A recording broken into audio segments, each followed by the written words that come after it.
Yasanya Batrasi BMD Agudio Mun Samuel Bremo Haya Ash 101.1 FM. Every Sabre Copem say non do ebabo in some pini aboabone ya de eba yeboko Morocco na African Nations Cup no matches awodwa air course or quarter final matches na no mienu etito ye say they separate the boys from the men.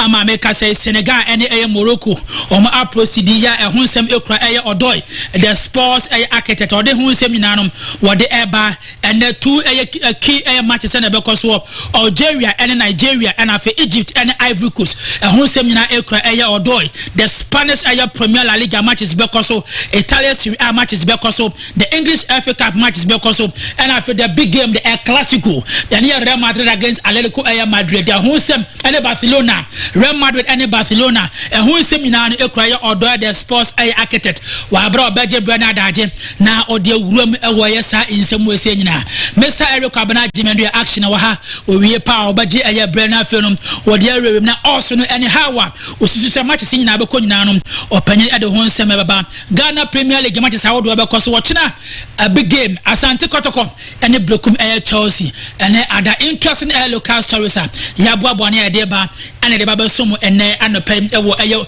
weekend edition of the Super Sports Medini ade nana Kofi Owusu Ansah betimi afrem Ike ene entra kopem se nondu ebabo Amoten executive producer Nadaroma and Abel Fontaine time video no both Facebook and I feel Ash TV on YouTube nyanom wode ekop internet poverty ashenka obati oya odoenka once again medin at the Ike yamo bia kwaba non do yasareso a o ma camel enso dia sentiment punto djumade no e de ebeba ele said here odo the sports architect Jebre na afei no amanfo kro so nsem opanyina aboabo no opanyina de hu nsem nyina enso so e de aba ene anopen opanyina pom ti say Boss player, I'm here to be here. Come on. Who there? Yeah. Oh, my son and that is. Ade. My that you know, cancer. And say bibin time on here. Yeah, bibi like me feeling now. Sana me. Okay. Man, nante me da run be 12:32 one. That's oriented temper. Oh, okay. Me name the intra. Good man, kunta. Okay. My son and that is. Okay. But Mate. Nyame adu bibi ay kama. Nyame o. Wa ma Martin. Me hono. Okay. Me hono me ba no wada. Oba na Martin ada. Na producer ada. Legend kwa be tones. Oh, okay. Okay. Obisa ni ada order ha na. Osi David. Obi on ha na wo. Osa ada. Osa ada sa. Come Martin no. Nye the boss player. You can't dache. We no dey. But also what tin na ba ko bi we chi. Ehun ya pa. Oh, ya pa. Mananya rofu kra. Okay. Tegu no nya mi. Yeah, you know kra. Gradually you separated the boys from the men. After one dey my games pa. Na semi no kra so be games. I know so. Be games to watch. Na ndẹ kra no nya easy. Nigeria. Omuni ka the cameras no to dressing more what you crab say. Aye. And then Nigeria and Algeria. A 12 game. A game rough. A 12 game. Pa game here. A 12 game. Final pa. Mbapa kodru. Kodru. Okay, clear Mbapa so kodru. Kodru na no mo comox. Okay. Real Madrid phone comox. Okay. Yeah, any day on come pa ni. Because heat na ba for the day ba no. Okay. Heat na no. Anwashi. Tienra. Zambia no so lidi omo. Okay. Na mo ko bom pa e. Sana mayana ujidi. Oh ya ho. Okay. Ma ya ho pa. So okwo bo na comox ko bom pa ya. Ana okwa asoro dem a dey. Legend, there be on you say okwa sorry dem na okomoxa but the media ni say we say means na football mu arofo na omo de mu so ejidi almost omo de we say means na wo mu pa o chire we say means ni mu say ndro sen no na say okwa asoro dem ana ko yam okomox kanyadro unko yadro omo jidi omo no mu ni ni ti omo komox no omo no mu ni ni ti Oze ma nya omo de nko apese ba me kan in general say we say means that of football. Okay. Football. Me head any. Oh, me jidi pa. Okay. Me jidi pa. Say football. Me jidi pa. Asami a o kan ya also dey on shadow nyi dey o ma say action when you say mo. Are. Say me nyine no. Na say me jidi nyidi. Me jidi nya o boss jidi. Okay. E kan e o mo. Me nyini. Pa. E pa. play bi be che go most of it omo no o say omo akoye omo de no mo ye no more of akoye saint line no nti o say den hunu ne bebre sa to compare to ye de nti has bet ma shabasa we say why we say me so be shabasa oh David say ne nya juma no David na za wo de no we say me na wo de ko no on ne de no so obi o ye bro de no okay and some qualities na quality no or some obi de no nti ba ye de kru mu ade de has bet me be miss bia ja she club how did you say boy de ne kere kwasa has you ni Luis Diaz about the second player after legend Ose Kofi who 7 same pilu kra oyo odo the sports architect Ash 101.1 FM Brahim Diaz Real Madrid yeah come at the ball okay Revenue Ose Kofi onye ize o ko fana na pay so make catch abo nu kra say the camera say the obo on the body agent to atu obo nu say ko fana no interview be always say ugo ran wow be sar questions no so be sar questions joy was brother okay to do the young come la Martinti me pacho ye kwa basisi na afi no eno e say ash ne eno e legend e de akapia so timi ato so de ama de a ye be starting 7 e de free bi prem ha eno e afcon no me pacho no when say quarter final games no e bin so timi ko so na Senegal me pacho de tienye omo ko wini by a long go to 0 na abancham your friend me pacho no e India e ko ball the only goal e ma o man ni Senegal to an really Mali or mine or almost now you see Bissouma touch and player no or some could do red card in general. I know so first game I know so course or quarter final one I know so pan no now so the Ghanaians no almost so team qualify BPA and so team come on no so no obia shape the ebe film aba na game no 8 o'clock and a referee a bona bim say game no say team starting now you starting game no on the 26th minute and I say Brahim Diaz the airport first goal Edema Morocco Cameroon bete and we are now brancham they didn't smile on Sako bought the second goal Edema Morocco almost so to win here by 2 goals to 0 in general semi-final and I say quarter final games and also to make course no we chose Senegal for no also to make qualify and I feel man didn't Morocco almost to make qualify and games and also to make course so now Nyamiad man I 4 p.m. a big game Master come with here when you be on shot about Johnny Algeria national team no almost so a transfer as home team I bought the Nigeria I know he came pass 4 p.m. so I came no you be the unkomo p Eddie Amau I left and no okay and also another big game and also betimi abaso Egypt the finals of Egypt we were trying say he came and so more cool and also do any chama Mo Salah and I say Ahmed Diallo why so no qualify and also he came and also pass 8 o'clock Egypt national team no almost so the Cameroon national team and he came and also betimi abaso ye repeat amount na me pacho de tienye only say enra Senegal for a qualifier no nyame adma semi final Egypt against Cote d'Ivoire the obewin no ano so ne Senegal e de betimi apo in semi final no Senegal against Egypt and also Senegal against la Cote d'Ivoire and no came and so betimi abaso na enra Morocco for no so yi Cameroon for every no me pacho nyame adma ne Algeria against Nigeria, Joperi no Kobo Morocco, Morocco Algeria, and I said Morocco Nigeria. What a match! And I said, what a fixtures! Into me, but semi-final matches no Benyano, and also Justin Ketoa into Morocco, and I say Nigeria, and I say Algeria no, you just say Mupako, and so to me final, Samson Senegal, Egypt, and I say me Pacho Cote d'Ivoire, almost Mupako, and so to me a room final, and no games are me Pacho Africa, Yedi PM Jumedi so, no room Bundesliga, and no matches and maybe so to me to now Tottenham Space, entrance Frankfurt and no more a game no a 3-3 draw and also to pass so into enter Frankfurt 3 Tottenham Hotspur 3 and no games up and so I pass so now nyame man no we were to matches no we play so bet me to so now matches are nyame man and also I pass no we were to and pay and also do any chama we are 2:30 p.m. to an in Freiburg hamburger SZ a game up and also I pass so Union Berlin match so do any chama head down to team no FC Cologne, Leverkusen, 5:30 p.m. Almost to Stuttgart, Borussia Mönchengladbach against Augsburg, 2:30 p.m. when I say Bayern Munich and no nyame adoma kyena almost ebebo Osbeck and no game 4:30 and a side game no nyame adoma kyena and also betum abasoa ye di PM na oko Germany 15 matches and yesterday about match week 16 and also team start here na uche table na Bayern Munich dey kan ekuta 41 points inside the table on top Dortmund and after 1-1 and that's a 3-3 draw no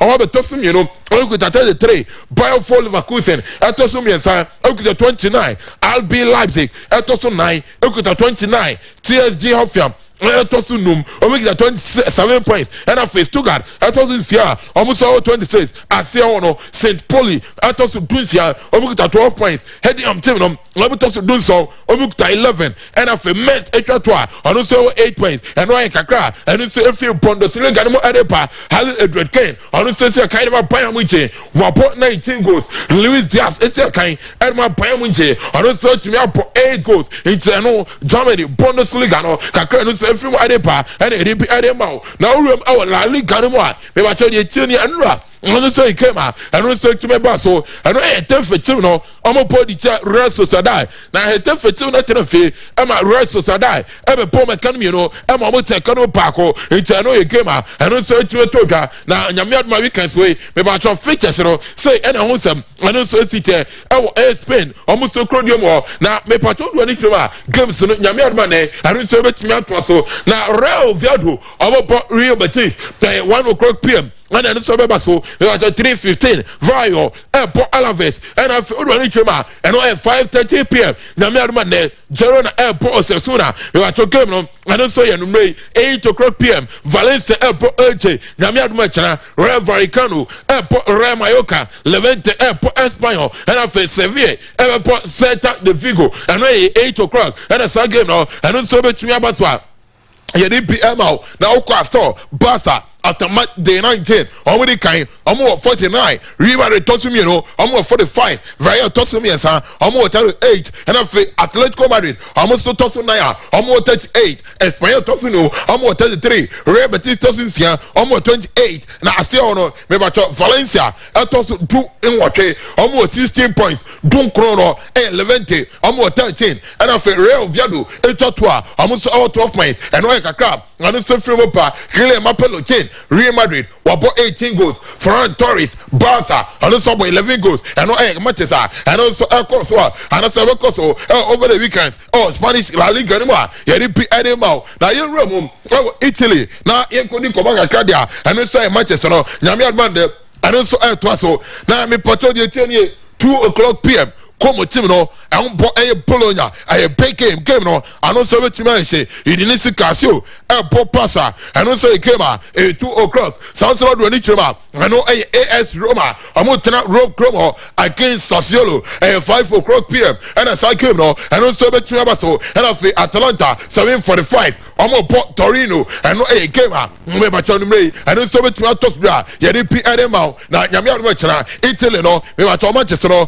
bebre so with me to so na me pacho de tiri oko nyame adoma chena me ba cho ote omo bebo Parma and no game at 11:30 and abeba so Fiorentina against AC Milan 2:00 p.m. and Herald Verona ebebo Lazio and also 5:00 p.m. and a big game nyame adoma chena no me ba cho 7:45 mas game na no be and no Napoli almost international Milan and Inter Milan against Napoli 7:45 and as I get no and also between to so you Monday Night Football Girona Ebebo Cagliari and after Juventus Ebebo Cremonese I know against her me ba chawo to so Monday into Uko Italy me ba chawo after match week 18 and also Napoli and mo di kan and say international Milan mo me ba chawo facha me almost edi kan I'm 42 points. AC Milan tosum you know. I'm 39. Napoli tosum yensam. I'm 38 points.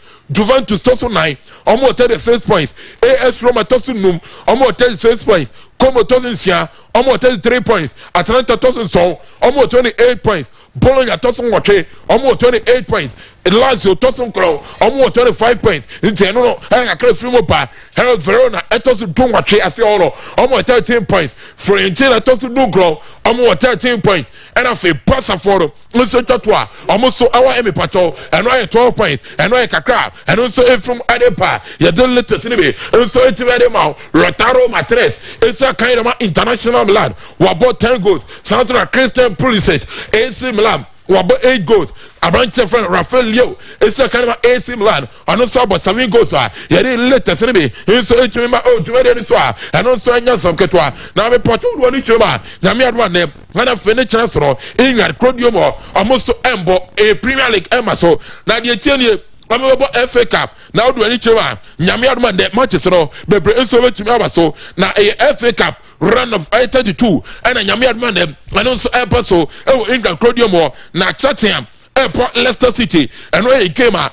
12:15 p.m. and as I came no nyame aduma dem and also to me epaso yeri PM join the so and I for do ani chema Everton team no almost airport against Sunderland and also it came at 12:15 p.m. and everybody so Wolverhampton Wanderers airport Sheffield and also it came out and also airport so also Nichema Milford airport Crystal Palace Burnley airport Millwall Newcastle United airport Bournemouth and it came out maybe at 3 p.m. and as I came on and also bet me so sounds like Nichema Manchester City airport Adjusted I know it came out maybe at 3 p.m. and as I came now and also bet me so Sheffield Wednesday airport Brentford sounds like Doncaster airport Southampton Stoke City airport man in the Coventry City AC Town airport Blackpool from airport Middlesbrough and I found one chuma I know it tima they didn't me pato wood no omo Bolton and after Grimsby Town omo super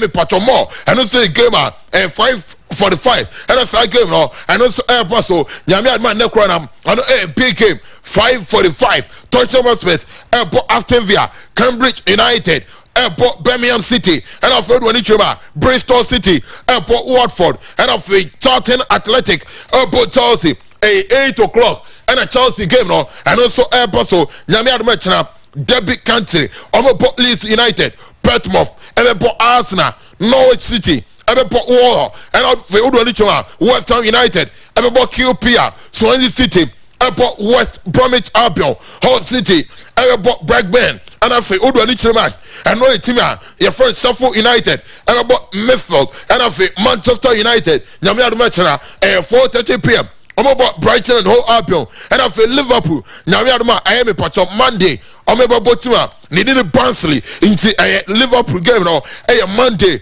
7:45 and I say game now and also bet me abaswa yeri PM into Uko England Crodium nyame adman ne and of national so Premier League matches and also entime so name of no matches no and also come and yet to Eddie B and so to Eddie amount no into FA Cup matches no and also ebetimi abaso ye the latest and so to me to so and also nya some ketwa na nyame adman chena me wa cho oko Saudi Crodium wa enye is kra and also a big game now when a Super Cup now do any chemo nyame adman chena me wa cho Barca almost Paul Real Madrid na a game me watch a Super Cup final and also episode our Saudi and of in Portimao into Barca against him needing a Real Madrid no a nyame admacha and a side big game no and also bet to Abaswa he did later send me and so to me now into a Barca and almost so and after Itima needing a Real Madrid and almost so into 7 o'clock p.m.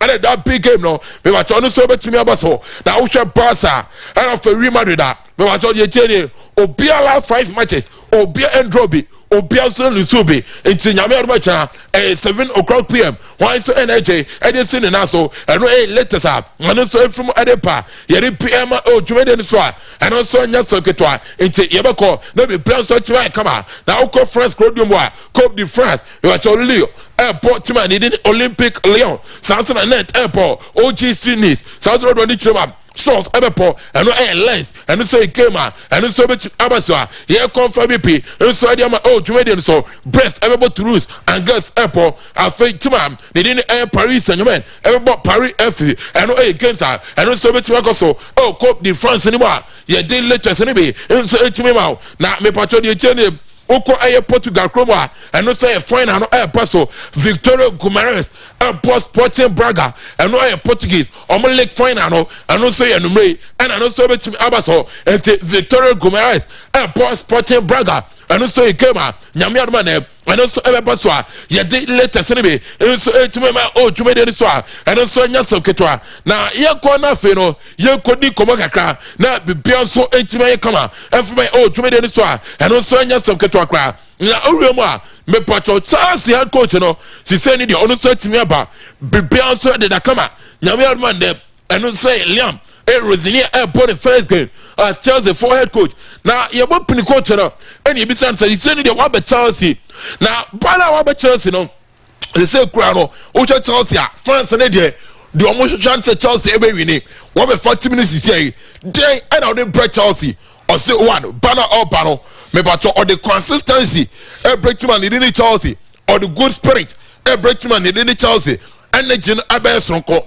yenko tie Liam Rosania Chelsea former head coach no e koma on so dia man after so no so I pointed on say Chelsea paid for everybody the nyame adman mre upon the first game no you go tie koma odi fa Chelsea team no. I think the biggest challenge in any club, in any team, is making sure you create the right culture, you create the right spirit, you have the right values. The reality at this football club, the talent levels that I've seen in the last 2 days of training, the ability of the players is world class. I've got a fantastic group to work with, which I'm very excited about. But winning teams are consistent when they have a good spirit, they have a good energy, when they fight for each other, when they put pride in the shirt. And I think that's my job now. I think the previous coach Enzo's done a fantastic job with these players tactically. They're a very good team already. Now it's my job to try and take it to the next level, and me and my staff are going to work really hard with that.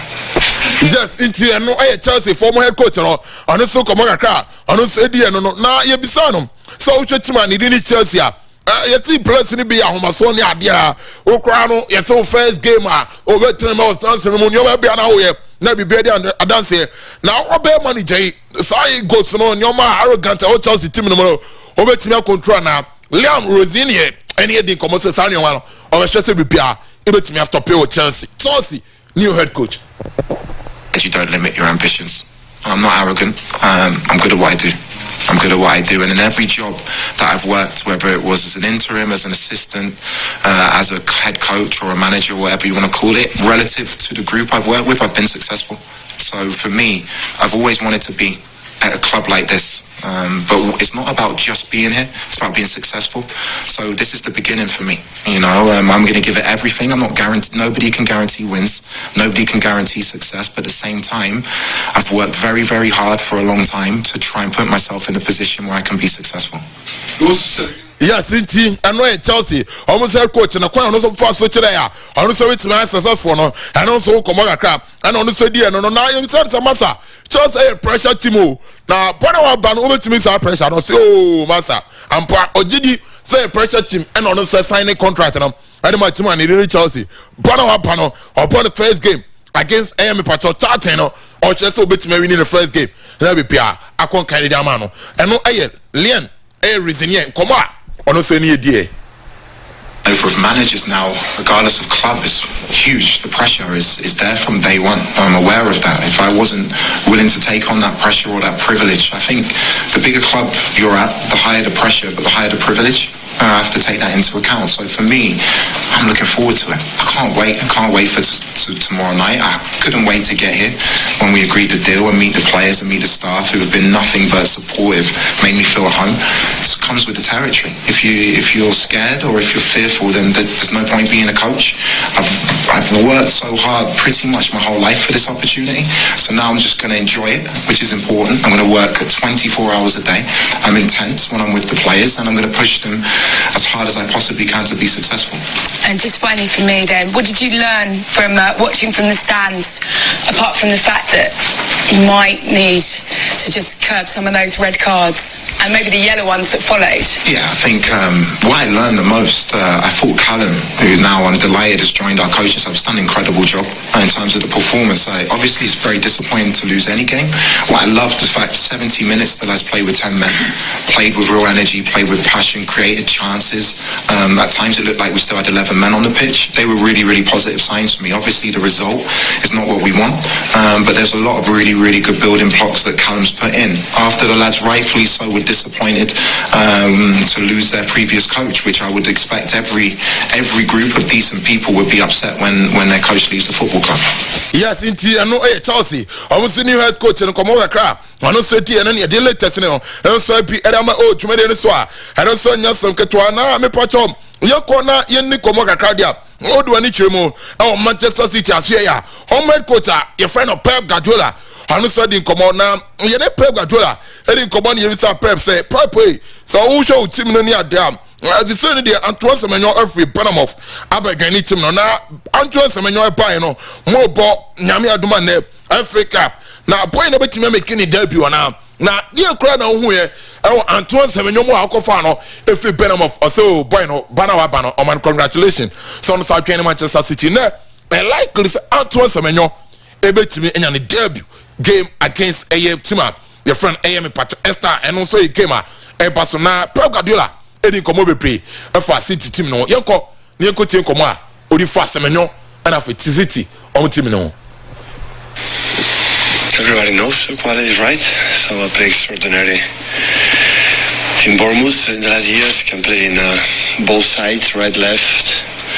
He used the both legs unbelievably, and striker as well can play for his pace, and he knows the Premier League, so many clubs want him, and he decided to join us. So all I can say is thanks to him.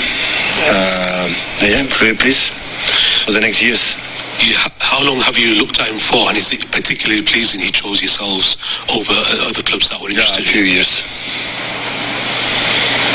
A long time we follow him, and at the end, for the situation we have up front in the wingers, like we have three specific players like Oscar, Savio and Jeremy, so we need to reinforce for the next years, and that's why the club make the gesture, the effort to take him and have a perfect age, 25, 26 years old, so the best years to come, and like that on the club to try to bring players, young players, to make his career or his best years here. Could he go straight in for tomorrow's game against Exeter? Yeah. Will be selected. I don't know if we're going to start or not, but will be selected for sure. Yeah, we don't have enough too many players, I would say. And one in so far in January. Are you trying to do more business this month, maybe? Sorry. One player in so far. Are you trying to do more business this month? I don't know. I cannot answer that question. Yes, indeed. And no, I Pep Guardiola and come on also Eddie for Antoine Semenyo. And yet be in so at me our old to me in swa. And also in yourself to a crown now. Me pacho, what do I need you, ma'am? I know so here, me pacho came so no. Yamia man be pray. I know so we pass na coach is me pray. Also anything come on now. You call Manchester United akati. Now, what do I need to my United? Interim coach on so share children say be pia. And so with my camera Fletcher now. Man, you need to come on and say United last game, you would academy play be by now. Osha Kolana, Master no Pia upon the day there. Now, United, no team no, oh, by no, oh, because him yourself, United team no, a team, Ope club back on so many day on academy. Manchester United can be into team no, almost build around academy.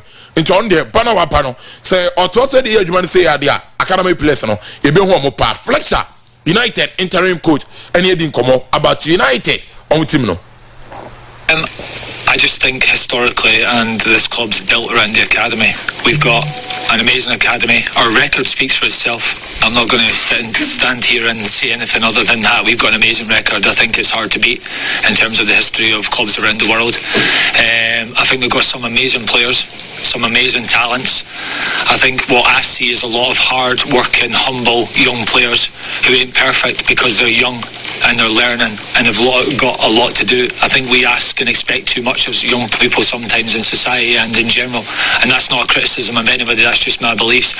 I think we have to let them learn, educate them, help them, understand they're going to make mistakes and they're going to do things that will frustrate you, but through time with good guidance of coaches, family members, players in the first team squad, all of us play a part. That's our role, that's our jobs of developing them to be Manchester United players and Manchester United people. So all I can say is my workings with those players as individuals and in general throughout the academy, I deal with hard-working, honest, coachable, super talented kids, and we've got a lot of talent in our academy, and hopefully they can showcase themselves like Shea did when he came on against Burnley and so close to scoring a fantastic goal.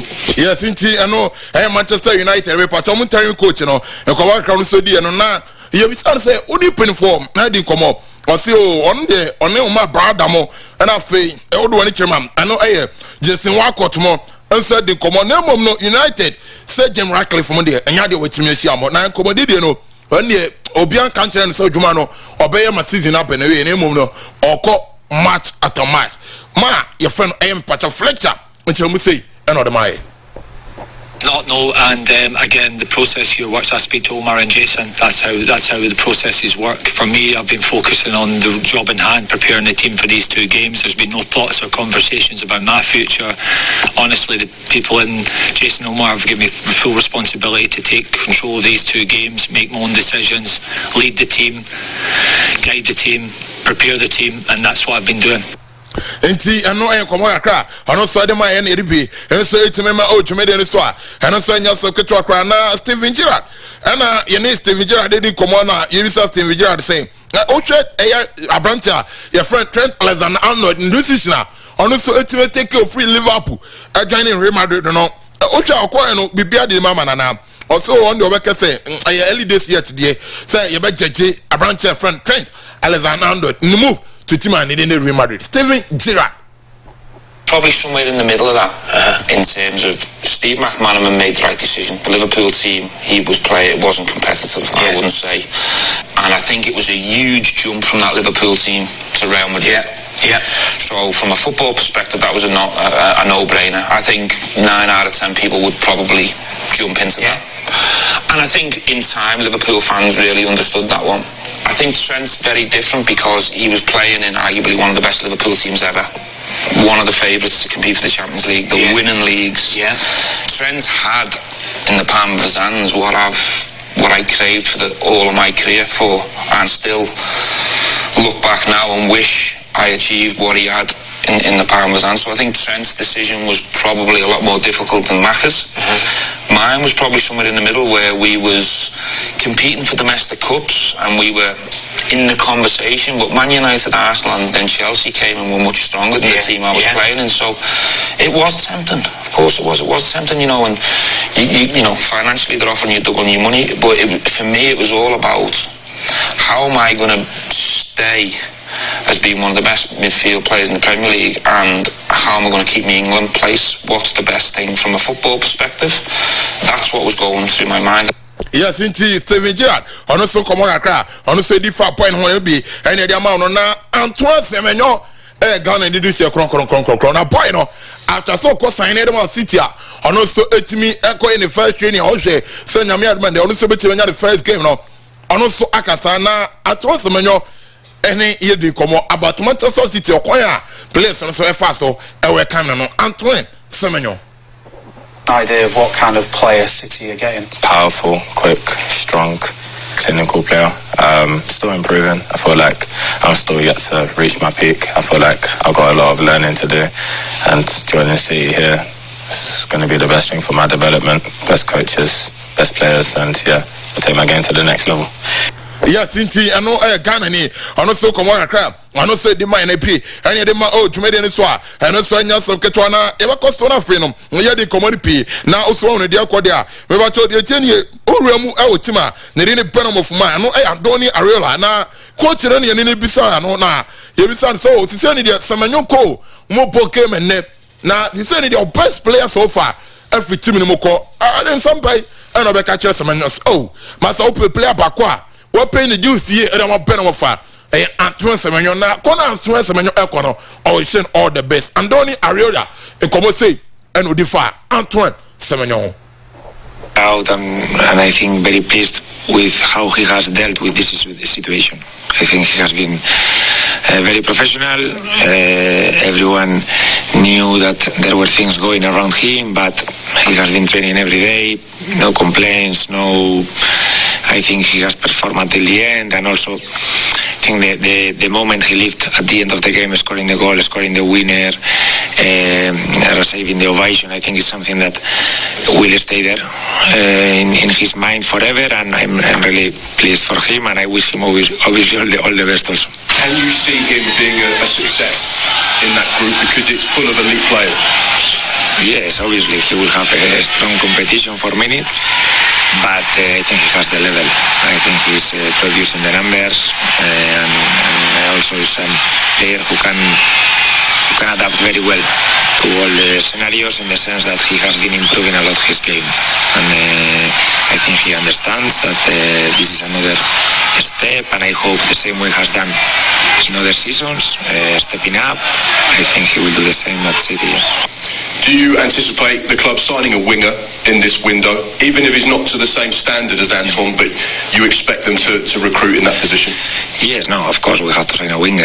Yes, Antoine has played almost every minute with us, so there is a hole there, no, that we have to fill. Obviously, probably is not with the same skills than Antoine, or can be a different type of player, or the best player we can sign in the market. No, it's a market that is not easy because there are not a lot of players available. No one wants to lose a good player in January, but I think we have to look at all the options we have available and try to get it right. Yes, indeed, no, I realize so come on, car, or if Antoine Semenyo, and I'll finish him and EDP, and so to me, you made in so now, no, Espirito Santo, I heard coach, on such as a West Ham, be Pian Servet to me, Nana, I'm a against QPR. Now, no, coach, in the Samasa, Ocean League, and so a bit more than and no, I had a pan, no, I don't know, catch you any press, so now against QPR, or some we win a game way. Na etimi mo bounce back in the Premier League.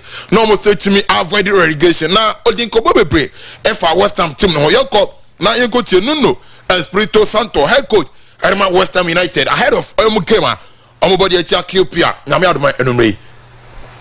Yeah, but it's tough. It's a tough situation that we are aware. But at the same time is realizing that there are 17 games to go.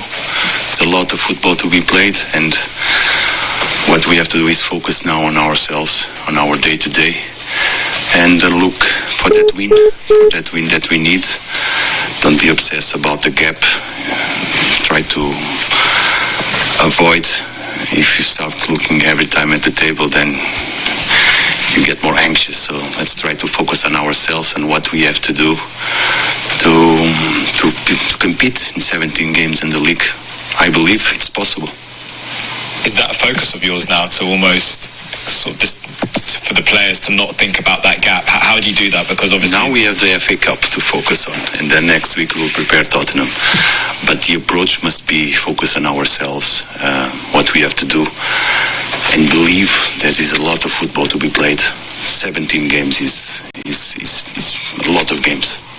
Yes, indeed. I know I Nuno Espirito Santo. I know I head coach Herman West Ham United. And come on, I know Sonny and EDP. And so to me, I'm so now fade straight away from the voice. No, your corner, you couldn't come up here. And so it's from the Ojumede so now be Piam. So it's my come out. I have a corner, you couldn't come out. Now me patio the tenure. Arsenal the Canessa. I know a good news. Herman Arsenal Bukayo Saka. I know spoke to me the contract extension and you say to me about Sona Pino. Now can contract with AM Pato Arsenal about June 2027. Latest I'm ever so point Ajatum. So no so to understand the contract now. He said or they call until the year 2021 and that's 31 and 2031 June and no yeah branch here Bukayo Saka the contract extension and no come on and also from Arepa now no way Cromwell only Bruce Haaland and say no way almost so be patch national team no and so mining no player of the year and also to me akodiama Abranche and then early Brute Haaland now also Juma Abranche yeah offer man now the bema why into early Brute Haaland but no way almost so me patch o man no afini no player of the season no and also to me Ediama Abranche your friend early Brute Haaland the year 2025 and I come on crap and also free more pa now nyame ado cham and I 7 p.m. Saturday Crodium on a big game. Now Rafinha and any day come up. And Ibisa Rafinha say Rafinha now who's to say any day? Me want you what's up Paka na Rafinha na in him no last season you know. I say Rafinha what's up Paka because you against Atletico Bilbao Juma also to me here or say Annie or no Rafinha and Arsenal back into young shiny year. Oh, fine, and I'm not much, and so bet me about or kind the last time on Musha, you know, and we say clear my peloton, to me, or more joy come out, almost a list to you, and it's a remarried into a Canadian, and also bet me form with the rest of Lamy, Amamo, and so make it come more bomo, Pedrimo, and I say be Pia, and so to me, come out, and I'm much money, didn't pass her into a Canadian, no Lamy, as I papa, no, so be a tumano, come out of my passer, and I am come on a car. Boy in search media ye dey pi amount na me patrof connect kosono player bako pia ponidi eh Ahmed Diallo me wat 3 matches 3 man of the match and a boy no search me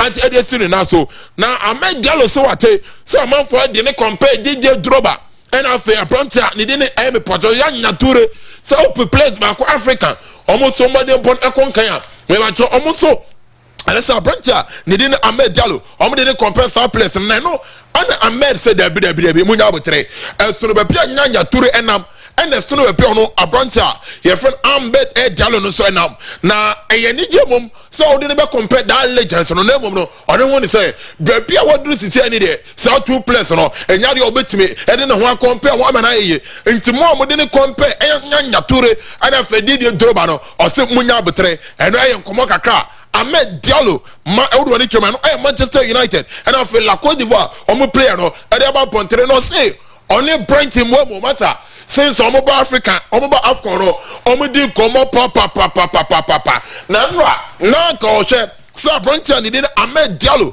and then the team so bet me win name of no Morocco for and so to me so or we say Paulo I'm about all the best now all group all United no to us so now you man almost so bet me here Germany come and you agent no almost so to me call my name into Ahmed Diallo ni there oko emi pato United club wa oni proba ko no so ene dey come up no some player no ene ya se no almost so ntimi anse Morocco almost so national team no eno e Ahmed Diallo en come kakra no so ntimi di ye di latest ne be so ntimi ma o twede ne so na oko Barca me pato de chene Barca penny for the about 3 so Andre Christensen season upon a year almost man 1 year contract now point no so timi ato so ene matima ne di ne Barca na Marcus Rashford ne de me patrol me like to remedy come because Ushe Juma Marcus Rashford Hans Africa catch no so almost so bet me here point no and me patrol say you na point we ya Andre Christensen even your contract now Christensen in your contract in we are Abranche and didn't Marcus Rashford almost so bet me here point no so abepoa e team and didn't pass on permanent basis and then you come akra boss team no and so they about Pontena ye ko family latest in me and so to the amount now me patrol him say Raheem Sterling because to a Chelsea player I don't say mo Raheem Sterling and that's a Chelsea player now latest and pay me say boy no 21 he didn't Napoli no so amaso Napoli peniful na catch Raheem Sterling say ni sika no wintimi ntua na say boy no betimi e de ni sika na perform dia e come sign point no na de metere say boy no so nya ready so no so betimi ante ni sika no so ente Raheem Sterling season we anhwe ya no no sentimi am batch bia ono so betimi fie sa no season no eno so timi akona wie ye ente Raheem Sterling to Napoli eno so ye de no eno so timi ko last year ya de PM out na Roy Keane say on no catch Manchester United play and you play for Quota, on so much me everything Ruben Amorim, on so much Rabbi Juani, and Manchester United no, Eddie Howe, or in Newcastle United head coach, or so coach when the contract, oh, to man, didn't Newcastle, I can't 1 year pay. Now 1 year, oh, Gideon, so United, and Eddie Howe, Eddie Koboya, man is over to my jatum, not the summer for United, almost to Jumadiano, it's on your catcher United for play, and you play fan. So, Pure Bitch Mabia Jumano, and play at Manchester United, no, Eddie Howe, or not say a head coach, I meant Newcastle United, I know you come over a car, Roy Kern also up on train, Abedi. Now, David Villa, a former passer, almost a player. Now, David Villa so one part, Nipadia, or ya diosa, why you know ya mess anything. Sao Gongaro, I am a patrol, Ramos on the Sesina kind, any matchman in Paris and Yameno.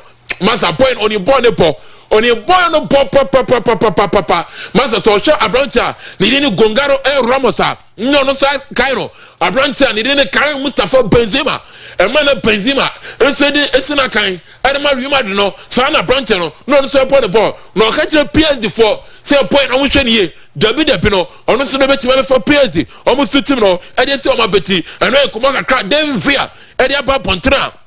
The DP, and so to me, my old Jumadian so. Now, Walid, I am a Greco, I am a national team up, and as a head coach of the Kuma, and my Morocco, Nandra, hey, Massa, me patronage anything.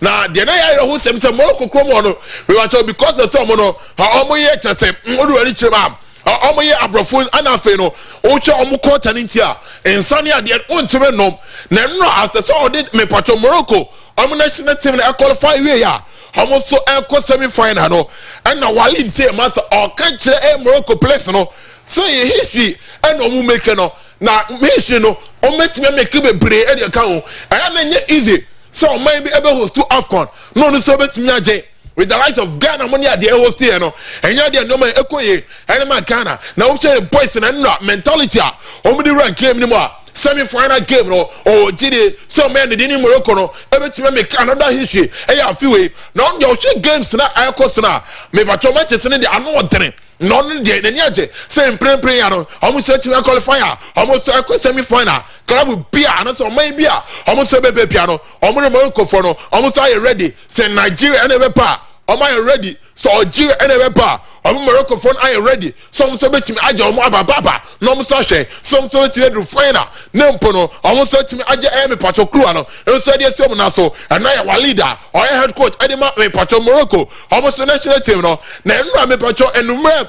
Dia yate. And so later say gada. Say oko Morocco crew dem wa. Be my team 1 ni 2. Na me pacho Morocco crew dem on amo 9.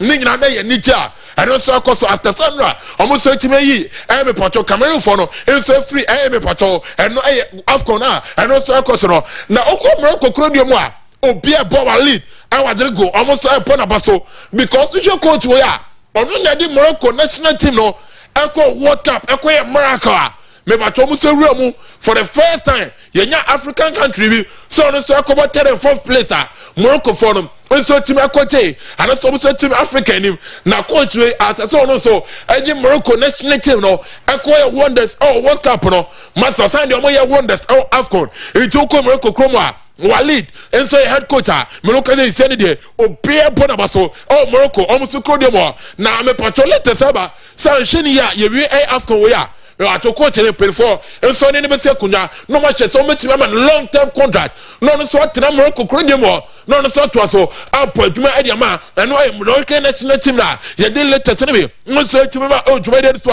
and no so nya sam ketwa na Mo Salah and so o me ya need Egypt captain nyame man e ono so epo ade tia me pato Ahmed Diallo ni team ni dey la Côte d'Ivoire na no na Mo Salah say Senegal for na qualify na ono na ni beje so be say Sadio Mane semi final enti ono Mo Salah ni de o chese nyame aduma numre almost so betimi ayi o man ni de eje la Côte d'Ivoire film na fa Brancham ni de ono Mo Salah no ekosia Sadio Mane semi final na okosia Sadio Mane na no so betimi aje eno ye sem kakra Mo Salah aba pontre aya betudwa ye de bi edema na okọ Paris Saint-Germain Badly Bakola Ousmane Dembele and 24 so much say contract extension no Start to place go so bet me dem na bibia no so ti me kama ye dey PM to me dey so and no senya some ketwa na enra and I say catch you dollar legend international catch you Brahim Diaz we got record upon record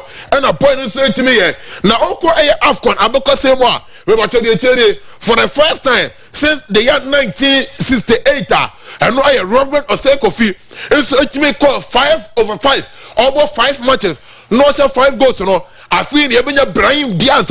I don't say to me, I equal that record. I don't say Reverend or say Kofi, Ghana need this a chrono. I don't say to me, you know, it's Brahim Diaz and run go. I don't say first since the year 1968. I also 5 matches in a row. And they are tossed in AFCON. Now they tend to come Morocco Crodium.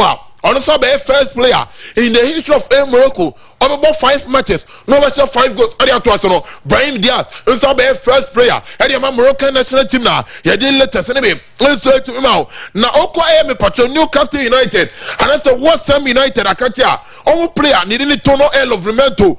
Now, player not me patron. More than pounded it.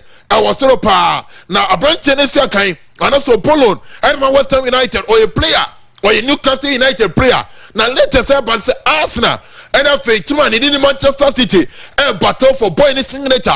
Nyame adoma eno say samano almost so much say 2 class way and battle for Brenton in Livramento on the signature. You dey PMO to me so and say nya secretary Brenton in the Benjamin School Premier League Player of the Week. Maybe at say about midweek in area no and say call them Manchester United Brenton in the Benjamin School. You dey PMO na Neymar Junior Santos for player or say free Brazil Crodium or say season there or no see any them play open best move and your Bia and your Pedri and your Gavi and your Franklin the John name no and your other goalie the best player the best move I was a season this year there I approach ne den other goalie and I command a car Neymar Junior and also Trinity now me patron latest I free United I can't say anybody say nyame man only gonna associate every shop me patrono United pay for the face to face now commodity you know and also to me so now let us have say Michael Carrick and no okosia penny for na dey the omo wie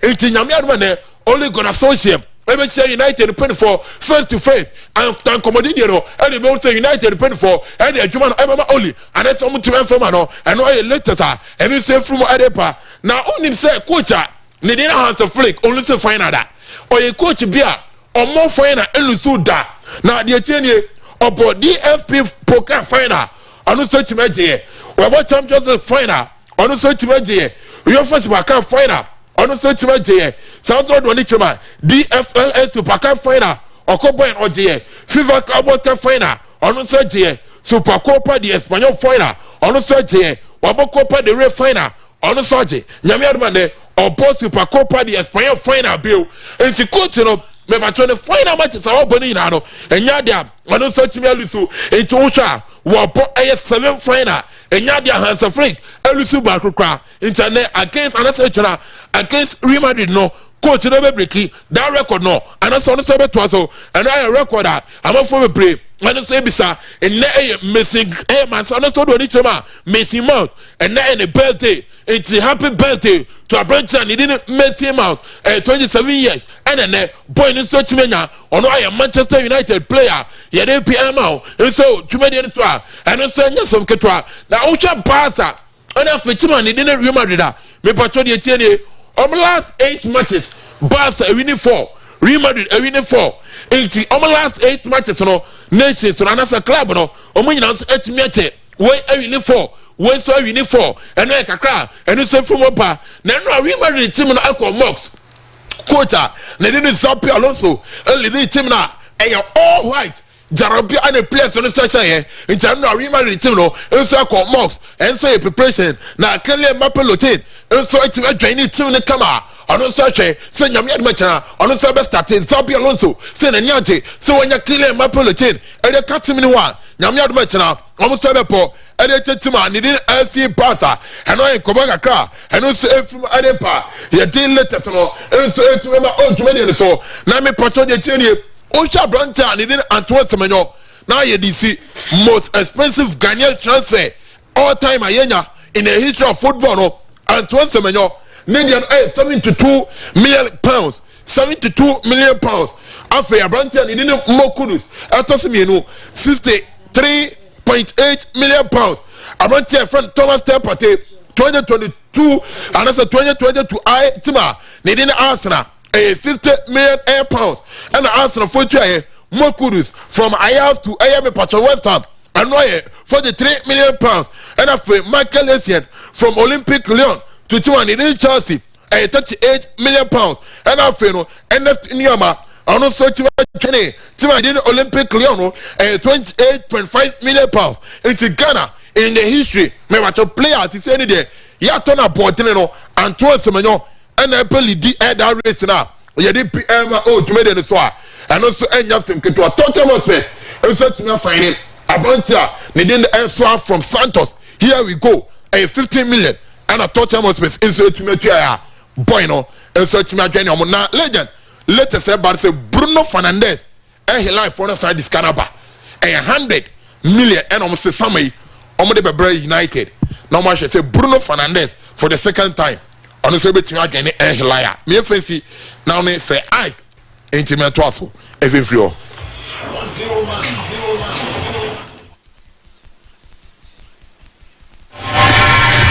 Chief Superintendent Odoi.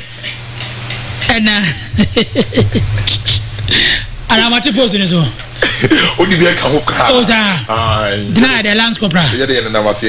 Now, then, you're Lance Copra. Okay. Although I was telling can I still have on us 101.1 FM. I'm fellas upon that chehine Nana Kojo upon Bampanase was I'm watching you live.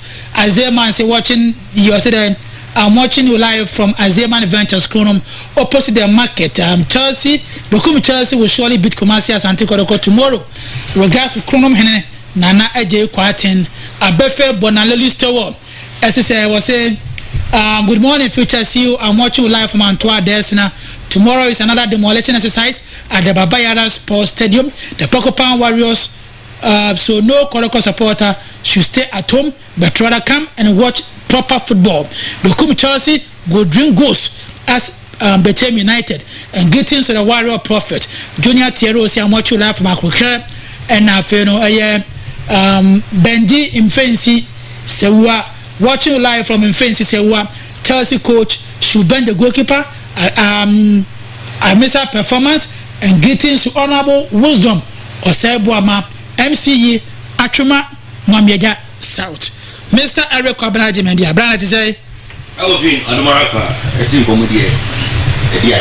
Okay, younger baby influencer, you're very important.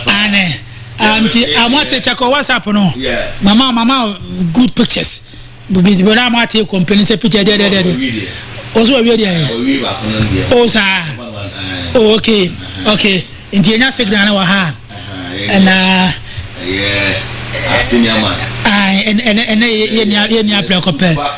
and yes, the great man. And Chess is so beautiful. He's a good brother. On say some two and who are doffo. Already toy. This gentleman, you support the bond day, and now Brian Kupon Shao. And on this special day of yours, on behalf of the Dream Team, wonderful. They can say, Tradian Pabasayadom, and for Flat Dumu, and Quadumu. Yeah, we see Faber Cassiapa, and a day Amao, baby a whole dinner Udruha, Nakupon Fevano, and Casa Amount. It is super obon the day. Kodobonsa. Aha, bra. And chance of baby and the air would Nakupon Shao. Yes, Nakupon Shao. Cobram say, already toy let him say yes. Super Edipa, Nakupon Shano. And in the back of Nakupon Shao. Now, why is now head our birthday? Oh, okay. Nadia Bacono said, a timid bear Afina on a Casada. Aye, but on this special day. Nyanko Poncha Super Body. Brian Michel. Okay. Wonderful. Mate. Come on, gradually, you separated the boys from the men. Yes. AFCON. Enra, in our two Palafana games, it's in a basso. The first game was between Mali and Senegal. Now, a very, very tight game. I did a cassette. Bless you on one. Almost teams, almost national teams. Club side experience I have so be over up say that's all call a major tournament or say almost be able to say experience in the club very important and so share Mali and Senegal. These are two nations on bono very very similar. They play compact football, very tight game. What they do. Indiana, they be almost here to separate them. Very tight. Was a crabby and they be almost there. They empty almost enter. And the how money for a crack and say the red card now a year you better see my good deal. Which was unnecessary. For me, the first yellow card, not avoidable. The second yellow card, next I come on, place, yeah, no. I you indiscipline at the highest level. That's what I say. And he was a key figure. Why not, Kofi? What are you captain? Our team look down 50 or look a little bit further. Our boy team no, but okay, red no. Not what the press I can see it. I will talk a team so. Also between a bread. On set Senegal team no. Kofi. Sadio Mane. Sorry, dear. Also of Calabi. Except the form no. I said white here or call to the Gulf region. Yes. I said white here or free mainstream Europe. To see an OCA kind. I was Saudi. I said white here to see an young wedding Casifa or Africa because the form no any show. Any show so the experience or the elbow. And you're back. We're not Boschos be 2 as a 3B. And I say take it here as I was going back to let you run straight. But experience in alcohol on the ball when and how to soak pressure. Because Enra almost a 1 man up against a man. Yes. Almost as you go. It is also a ball the bar. Kulu pressure on the crack. A control ball on what a tobacco. Only you run a peak up. When you say and quite more energy, the light of a year, Jello of Mets. I was energy now. I won't feel off my own running more. But Pierre Ball, a control, but Pierre and a moment, or question what can you do? Kuba so experience no what, also a massalate so at the moment. It's already that because I can get work up. So now prepare.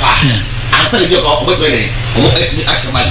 And now one go now, right here from the of Martin. And people are blaming the goalkeeper.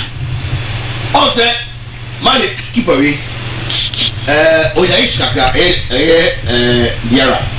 This is Oya say, Obakaya, Maliba, Accra, you know, now go no my Diku, a shame. Also, Bono, or Mizaji Bono, and a born and cancer, and I could in a cowboy at twice, if you did almost see that tomorrow go on. Most of them 20 cry. Now, on the keep of it, my day, I won't. But I can't cry or don't want to do that. Still, we are no hands with me. But the point is, but after the howl, and also, yes, some dramatic saves. Because money near 2-3 years, we hear anymore. A basic culture, sometimes mistake with my back, but we didn't do this. And the pressure can send an air to a US, which must say, or can't be. And my for their captain, uncle, when it was that record not could be highly unnecessary. Avoidable, a beer, or Catino, a Gemma, community police, pressure can see a part, Edema, a year there, Singalist, the Santin Bandra, Uncle Montiano, to go for book tickets. Oh, the semi-finals. I won't ever change. The second a year. Game about so was between a Cameroon and a host nation Morocco. I say oh boy against host nation. The whole idea of it, the double work. Also, host nation one man, the whole idea. Oh, celebrity. Okay. What I say, but so now host nation, the whole idea. Yeah, only this year. Morocco national team here from the World Cup. Obia John Tun say, Modomo boy no on what Africa in other than we now share on a game and the idea of the room. Say Onya, the 12 man in that day. I would then aid now. Wait, Mamma, and I said, not Cameroon for no woman tell to say. What's this in the area? You see any more. And so before the game, officiating sense of buyer after the game still am high. what game critically ya but what dia but the referee ya too bad against him Cameroon team no for me the game ni pa and look on that's why you the game ni pa the game ni where two goals are bro for say ya we need the na for so yes but after the game pago nso what can I say and referees no am warm by already give it up bro for say crew on beso mo ebe on beso mo be who dia go so mo be oh Kofi what the America say football no ye wa boy so we share the likes of Brian Diaz say we share 5 goals I the goals was in nyina no e goals I say and you too special but over the right place at the right time yes very important one don't have a tree and we have but the goal say I can be pin ball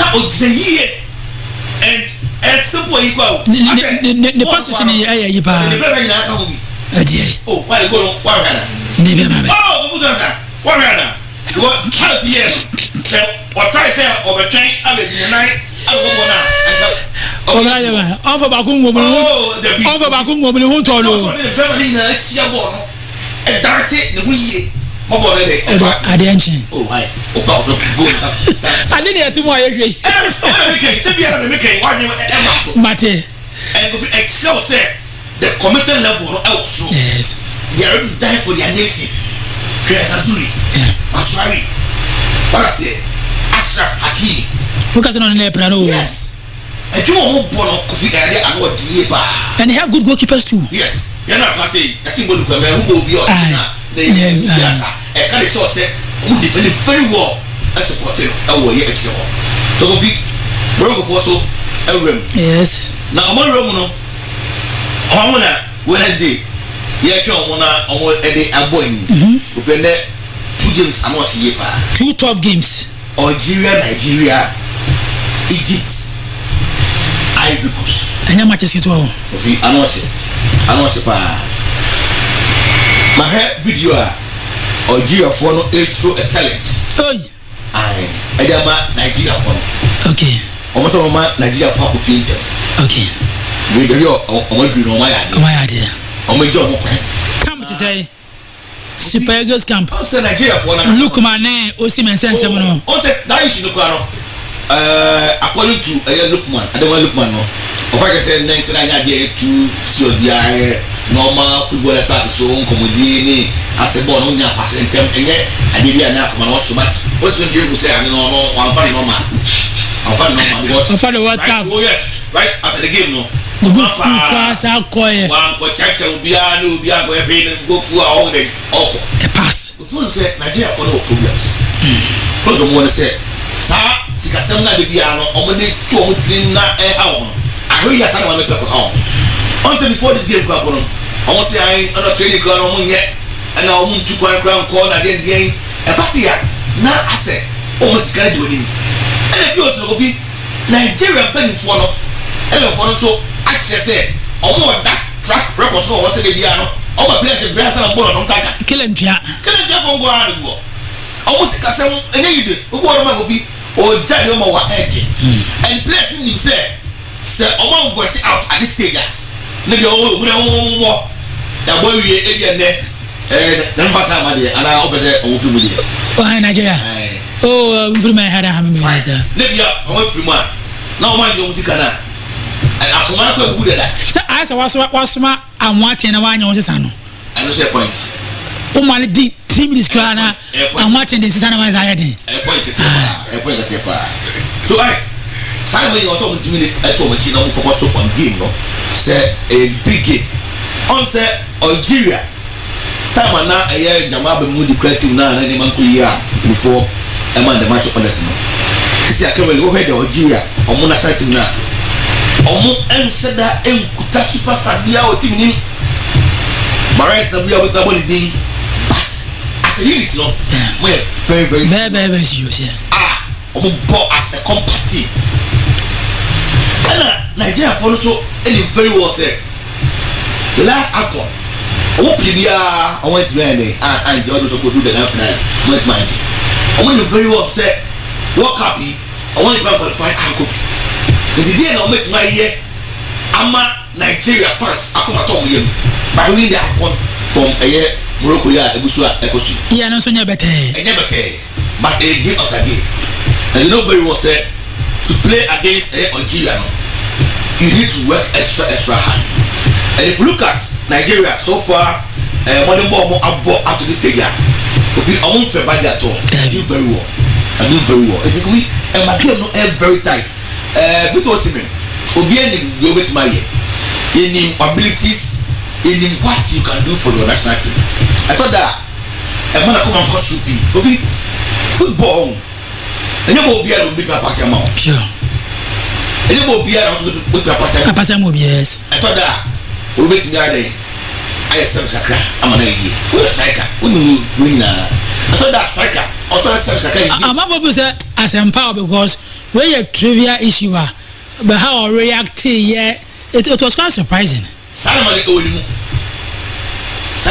one possible man where even Opot ne class icona one man passer or time man akuma kosupa also no where one striker ya no be opposite ni so opposite ni now pass the lane ma was with down was what to select on the mount so but on the thought that we be on pass it no born half and but on the day I'm up on to turn on it look what they say against you yeah do see your answer and go fool and I will tell you can you say cameras be also who him so see my Ghana anka obobo be this oh now ya blast see how now see a warning whoa just one more but very careful look at this kabla me say Osima blasters kwa bo be this oh yes but if teamwork or some team that bonding no that understanding no among yourselves celebrating no and you go be with the pass amount only to them so top striker what but the first will be a possible man just say mamufu attracting class I obokoba any me person no before one number one obey so don't do that yes so you might pressure because yeah the boy be ama wa obi an say be expect so be show that is it what we say so that's it look when it also what we say very good except be down also ma kuma ever from and I believe say I will say as real as it is no wait me anything like the come you boss or do game movie tough game also with me I'm son of me you idea for the every match a very tight game Silano no say Nigeria for the upper crack okay over the Algeria no I'm taking Nigeria so with me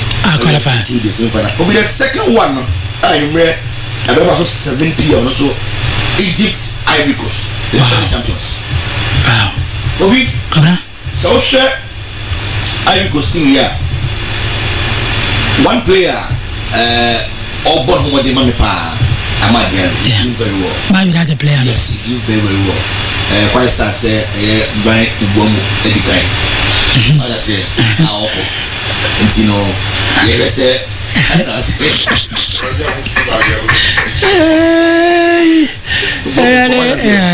nti yɛhɛsɛ bi a Amadian no bɛyɛ ho na wɔtumi ama flag no of mine alongside the Ivorian national flag no so and they are playing so well yes Egypt also your one team you need company degree or your outcome but if from kakra late because a free bear say 2006 ever now okay one country or Africa have amount so much air toughness with regards to air Akona now it means more now we need the Pharaohs yes but if for of Accra for some time omuti no ahode no enshire no should be but until right off sure the likes of Mohamed Salamone Umawa Mushimone president mo until fa omo entonchen say omo a very very good sider omo so to me at the same year pa and I could for so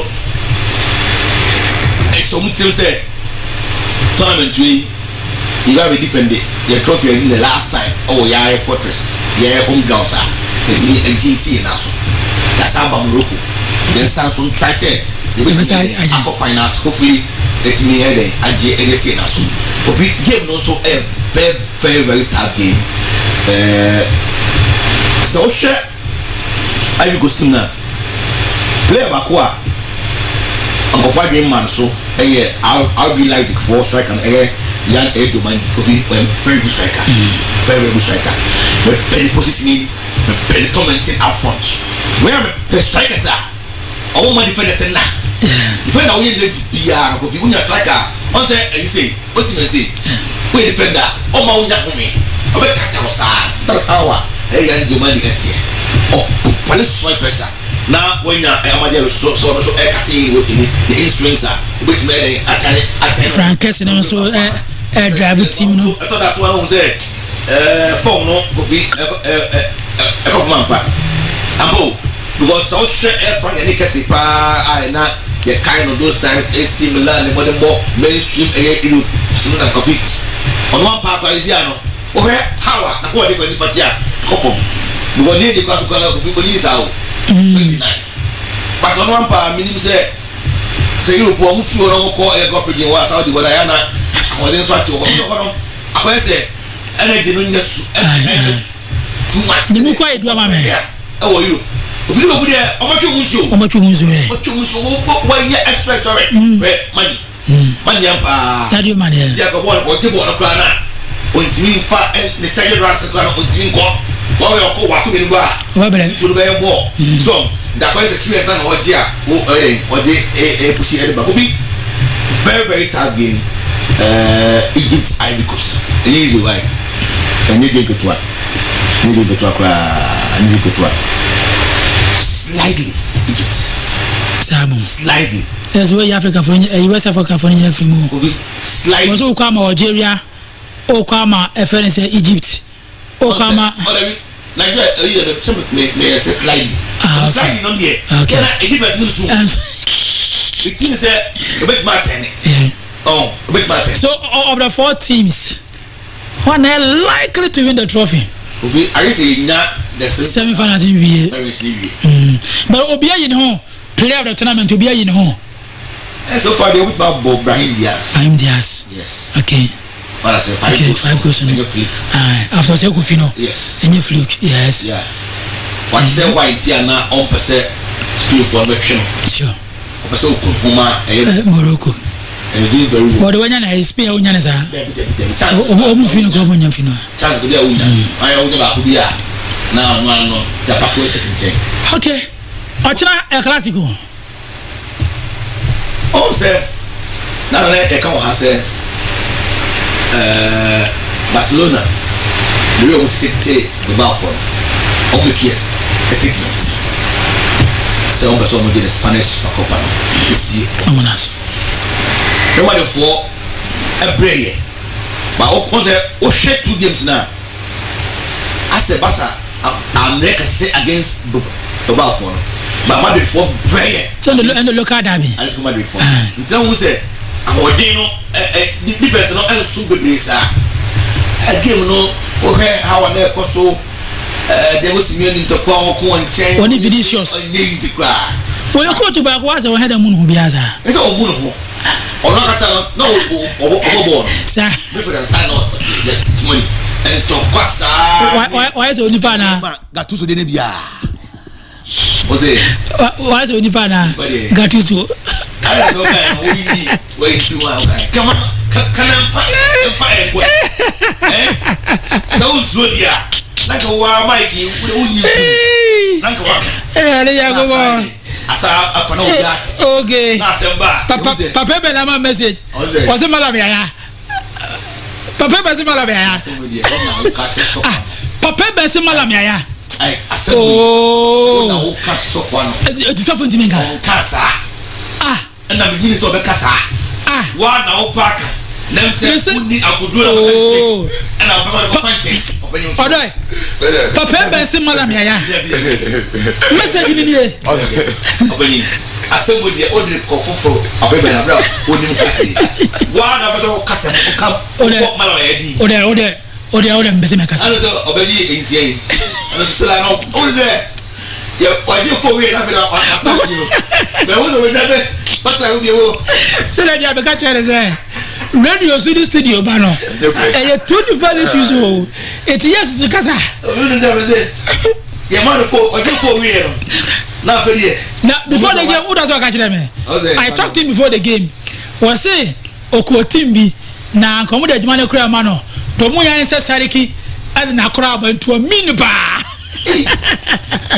bon say game start here be 10 minutes na e wale person na bo e bi ona bo na ko wala sorry pa abedi e waje for you me woni bi wo e bi ona bo e wale time abedi o ya abadan si maso oh ai da nyame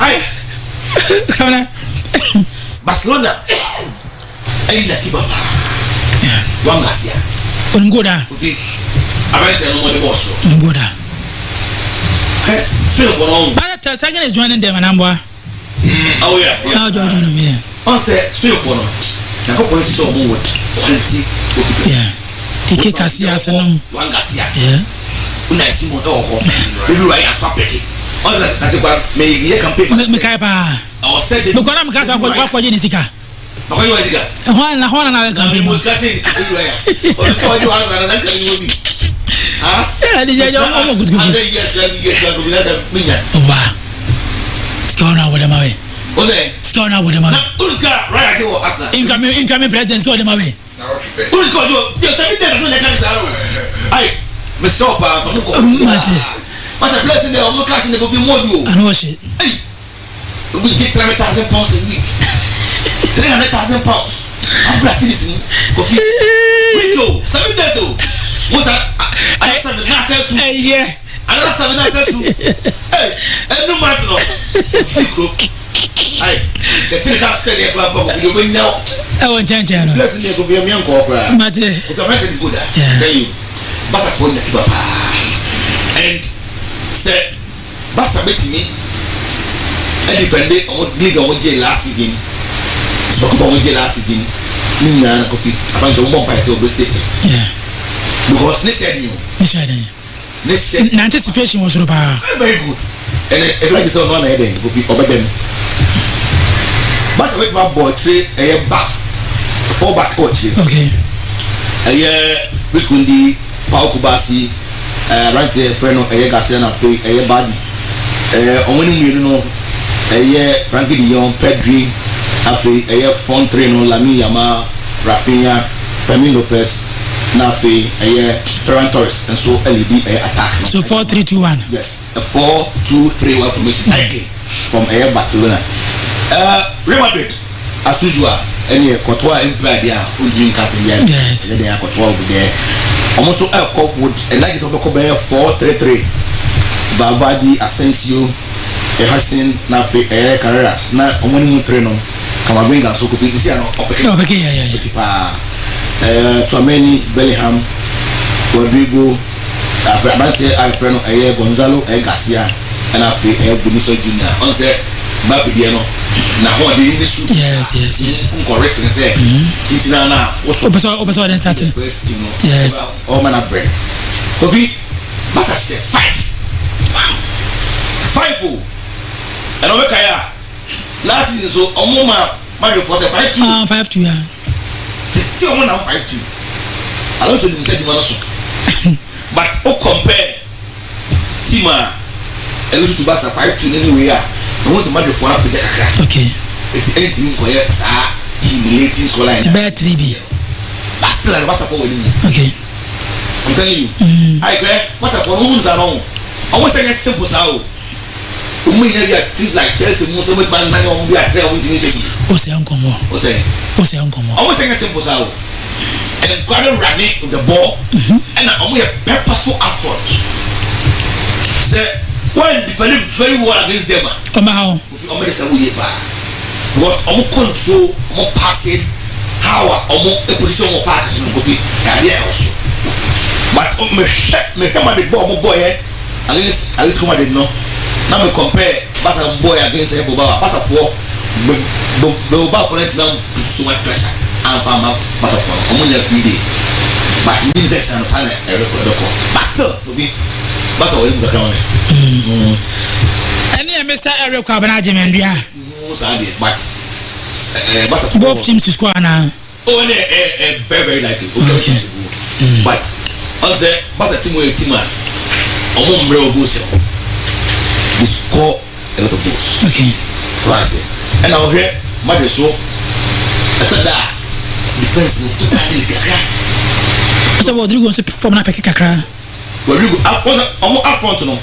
Video junior say I'm here so the complaints na you be a referee now bet you and they can who they can ho I thought that for the referees play a normal game na no only new team so bibi na o ya fa na no dia go simoni ya mo be ka urade bo pa yi o fi we you o say edika ye you fi kwa you o content ya only manager of opponent team e ko ko bench ide ade mo ba wu nya oh this way theatrics ne and walking best basa win oh me who sir odo legend the classical tough game na legend mami tia me bra ba ko e me ne de kwa sore wa akotia lie ag o kwa sore akotia lie e dey sore afami so go okay you mark ni mama o ka show lighthouse o tonum so ya lance cobra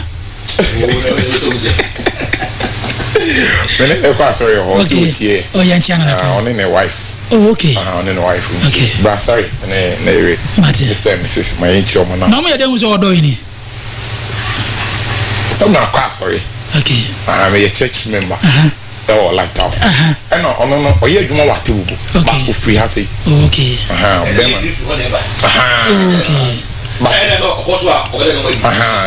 Sorry. As if as never say what and then a daddy kind. Good. Do you what is say? Do you what is say? Why to send you?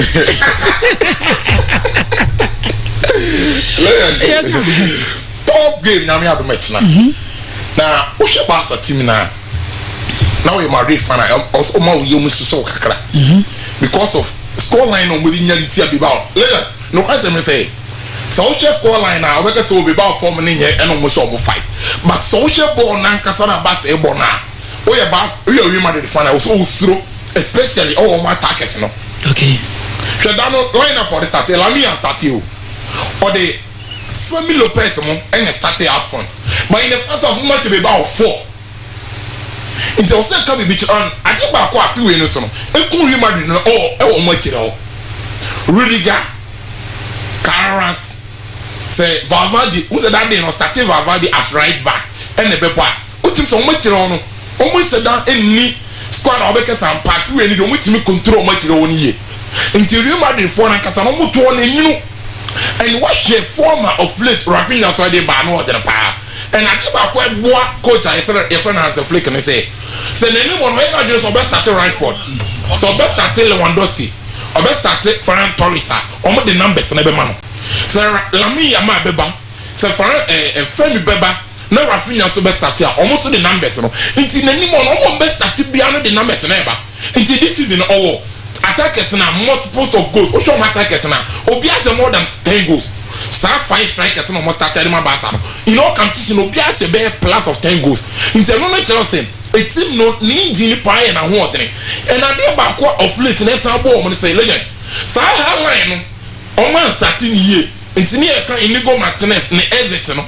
But of late no who say teams no say can take advantage. It's no just a coach no. Was saying SCA the free ne highline no starting season now. No be anybody to say.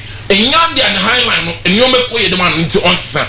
And so watch the Barca and you remember that. Legend they tell me say Obia last 5 matches Obia winning na. Okay. Into show from guide number day bana. I know what she. Where we in the last 5 matches on Roby.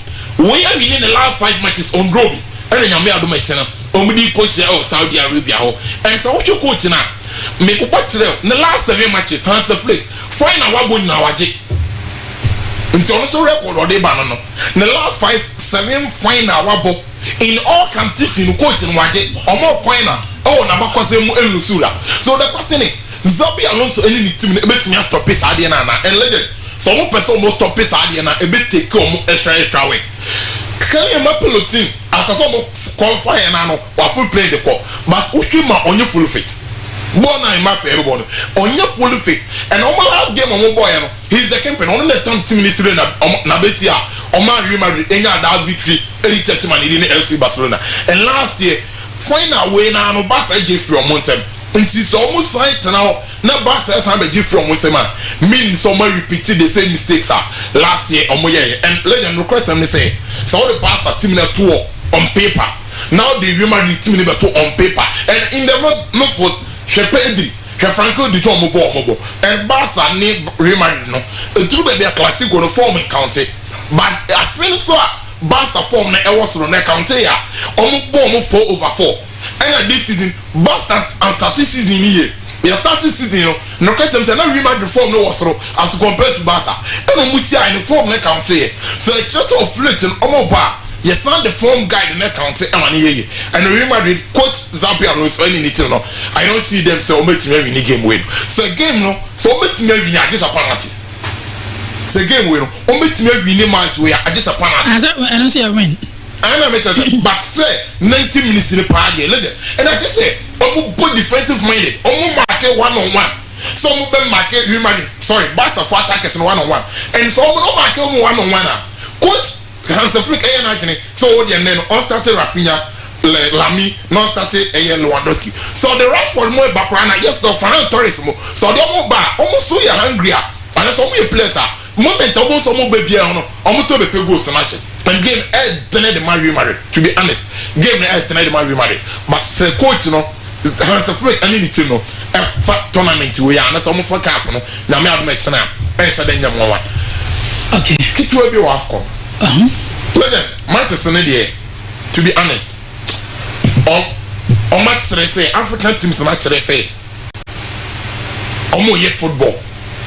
I just say Ghana pay.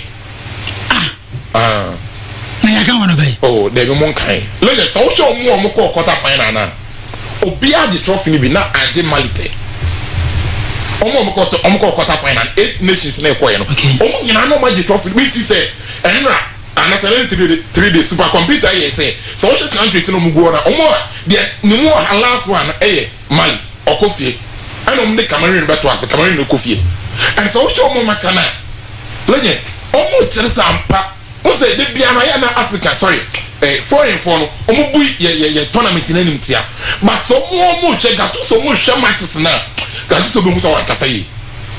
And such a fittest legend, and then Algeria, Nigeria, legend. Obia be person be chess again no Egypt Cote d'Ivoire she match aye be chene and I can no game aye twe Mali for no omuja red card no still na no mo torment Senegal national team no you know o show omu team na Sadio Mane mu efedi but so o show omu team no say after some Mali she that time na Mali nya red card no but still no mo team say Mali bi anka obio and wunya time be she Mali Senegal o be she Morocco Cameroon me Morocco for me hu say Cameroon for no and more that respect no so we no African countries that 12 men no omo ti nti de be ye bia nti win and incident be crazy I mean be feel say Karafin kwa kosheva that Mazrai ni Ahmed Diallo incident no but referee na one who crash or kosheva and no be the second goal and so the Moroccan national team no ball mo ba Egypt for no man start here but the corner ni tum so mo modern bona page up and so we outside Africa now to Ukrodio mo now kasa ditie ye tournament na such fixtures na ye nya no ebe masa akasa no mo kasa ditie Africa ye football ni no match o ma no and then Egypt Morocco no sorry Egypt la Côte d'Ivoire legend so Morocco Egypt for na very careful Côte d'Ivoire for the be your film okay so Egypt for no sala mo born man we see mo born so man very careful they tell us omema la Côte d'Ivoire for the year mo film and Algeria so ma share match na be draw ne so what tournament we are no question say country back one attack so no am on tele pan Nigeria for no Ademola Lookman ne Victor Osimhen legend so what attack is in the duma no mo ye na ono mo be bo so ye strike for and Algeria for no against DR Congo Congo for the first time on the moment extra time and I'm going down 1-0 no and I'm going to qualify on the quarter and so what's the Nigeria for now omo melo omo round of 16 game omo mre still now start 4 goals or 3 goals no munya no pe bi de kan wa e ko fa Victor Osimhen dan issue na de buy and Algeria national team na match from Omoma day 1 in the group stages ebedru omum that game against DR Congo no mo qualify round of 16 na omu game against Nigeria no I don't see them so much national Nigeria okay team na ikuta Nigeria sisi ano omo hungry for success and omo nim say and you ba competing that compete omo fans no say omo compensate yes omo that come omo after someone team and qualify for World Cup no this year after on a custom and let them to be honest omo games na match no open country I make so omo favorite me last two member Nigeria national team no and they count and omo game against Algeria ni there I see them qualify Egypt against La Côte d'Ivoire Egypt are very careful omo you mo dey free mo so meko for La Côte d'Ivoire Nigeria qualify na me ahead of Egypt then omo ya need the Algeria and I order the sports architect still live on Ash 101.1 FM 40 minutes after IN9 yes sorry so Omar Camel at the Asanteman Puntuo Jimedie and so ebeba inti no make a date for Omar Camel about the Asanteman Puntuo Jimedie no what the eba Ghana Premier League matches at Twaso second round kick started Ochina Kodoko yes yes almost starting the second round here okay it was Chelsea and Kumasi Asante Kotoko other matches because Asen no they say aso ebone Asebone ane oh nice ane oh asebone third game one other yoda and they said did me that issue na ba as a constant controversy or has been also mo kwa na yasi so mo nya keepers we are very good yes it will a healthy condition but me tell them yes why people are making it as if say Benjamin Asare World Cup yes it's no we play no ba also drop Agbesima never Odoy, nobody can convince me. Say Benjamin Asare would go that same Abusida. I wasn't know. Later, some Rebecca ha. Oh, you African now. Rebecca Hano, what can say Fabio ni be there? I wasn't in that. So, me say nobody can convince me. She says of Moses. Now, very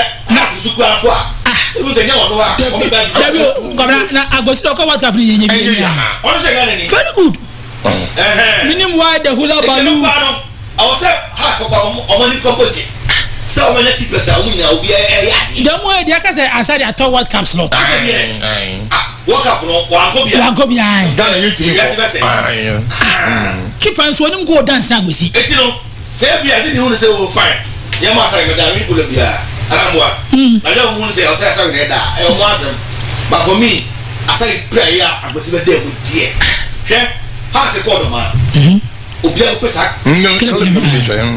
Send for you, you won't be done. Now, so there, dreams for campaign, confederations happen. Go and what I go back. It's what that's so far. You said, the money boss. Cobra, see a healthy condition. And yet, Benjamin Asare, or him go dancing aggressive. What I said, you know, almost said, okay, yeah, we've been to the kitchen, I'll say, man, but I believe so far, I must go out that over them with the eye. Watch that's so very good. So no more aggressive. Yes, that. You know, we're going to walk out on morning chair. Only have 2 keepers. We'll be here. Yes. I saw them one. Pull them. I was them one. Pull them here. You know. I was just World Cup here. I know you're going to until you deserve it. Come on. United. And you more demo. I'm some more 10 minutes to do the local, you know. Very fast. Now I'm watching other people. I'm last of 4-5 games above it. Eddie, I won't like which one was against Protocol. Oh, yes, against Protocol. 1-0. Eddie, House of Soccer on and off. I know Owusu to a year, Mediama, or say Samates on Ebiana 0-0. and Oko nations so Otimina victory. So share the league lock to Siana. We after 70 games now to focus 28 points. How are you falling a year? What also you do so? What that relegation zone in Bonka? What the Bonka? Where is your Bonka? What the Bonka? Well, catch you again. Bonka. Points we get over. Warriors, you are 11 wonders. And almost saying, I'm about 9 points. Was all blue. Easy, right? 9. Alright. And now almost saying, almost 6 before the match. 70 matches is 80. And it's almost 80 matches. I'm over 9 points. Yeah, go on. How I want to put 18 points at 17 games. And I'm looking at the bonk anymore. I'm on mobile. So a challenge of master. Nana Kwame no. Okay. No friend, idiot. Kofi is. I mean Nikoye. One friend. No friend. Nana Kwame. Me Nana Kwame kasa as if 4 days ago. My friend was features your dear Sam. And I'm sure I'm a from of Inshapa. Was why I did, and one I'm saying. Oh, is that someone? What's in your okay, dear? How well for your question seriously? Because you don't know anything. And half also any other say, some catch up with the people at the top. The was already now. We never 34 points.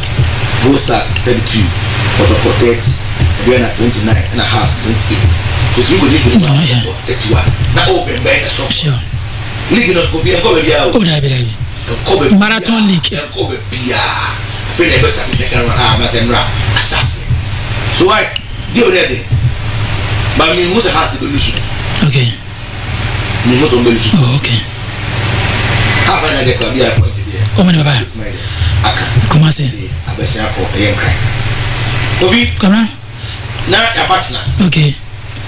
Example games also I'm watching. I become Chelsea and no more than Kofi Owusu pressure on Super Bowl. Go ahead Chelsea for last best of 4 games of Abwa. Only 2 weeks. What I say, but points no still at the sugar.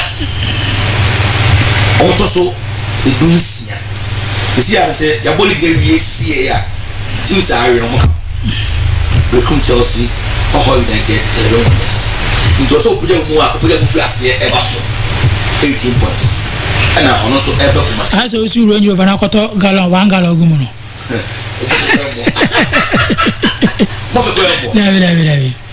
I first round surprisingly. Yeah. Coach came to echo Become. Trying 2-0. 1-0, yes. Because say 1-0 against a year.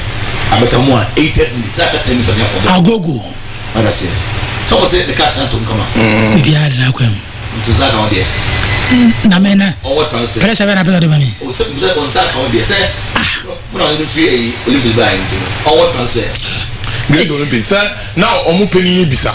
Great Olympics penny no. Oh, because say, because one form percentage, you know. I say, I say, until we say, wow, Great Olympics for them. Who do what's at you? But let me say, Great Olympics for them. Eddie, one in the break or so much no musicano. I heard you have any problem. Maybe now or person will be same. And I'm more issue. Ah, okay. So fully by now. Okay. Okay, the only for me, I say, why man and back to go. It's our transfer in the piano. We cap and I'm away. Now, I will be a flower. I'm buy a flower. A flower. Yeah, because I become just for pressure on top. Yeah. Kofi Owusu pressure also. C'est que nous reçoit à savoir. Yes. And then, it was also in your points very badly because league no better open one and since you and so Kofi Owusu give them very tough. Now, Osha Become Chelsea. Kofi Owusu one coach. Usia Otokodia was anybody. Very, and I said, as we got some extra motivation, the name of the few Masian say, I can't be there. I can tell. Once the beer, but I say the team don't go yet, you know. This year I say, "Oh my, the from the Erectina." Also, very good. One Jomonka. Now I'm sure. Because I'm going to go against the fire of it. I'm really impressed. Okay. Can pick up on it? Yes, I'm impressed. The King also gave a project. It's a local derby. Coffee aside local derby, no coffee. When boys no more than born, or more out on putting up now from bar. If you got time, but the same name, red card. No one would even be out. So long as if I have give me bar. Say, Benjamin, but you would say, I want to say, come on, it's a look out of mine. One about more bois, coffee, or from, or some must be a pigeon. Inusa, only more than more. But I told her, or you think there, and come. And training adults. You know, nation or check up side with 2 months. Okay. Also, we're very creative. But also 2 18. Did I get a penalty? Yes. And I'll book up to my box. Just outside the box. We are been home. But you know, or China, no, chicken chain, no, tomorrow say very bad. Maybe also to get the rest of that. Me pet, ne, honest on the board, me pia. But the body pia, pia for 18. Honestly. And also boyfriend so nice, why too slow, man, kaka. Is there a strike and the lady? What is the Okokotokwa? Oh, the top scholars who can be seen. Yeah, 5. More if it does 5. We are the idea. Tina was a cat. Natina was a catuma. Me Fabio. But she had a Monday. Say, quick, kind of too. Ever say league no or I must win, Cabana. I must win. But any game so far simple how I be sure. Was couldn't fight 34 no so. Oh, was I tell you say one team o check on records of Masia. Said that you're strong for Biasa. And actually you won't heat. Prince Badu. Makachen said the ball no there. Wow, Nakasa. Oh, so no make ah, okay. Makawa. Say the ball here. But the man will be very yeah. Now you'll be very caramel. On say after the game now something figures one day. Now pay.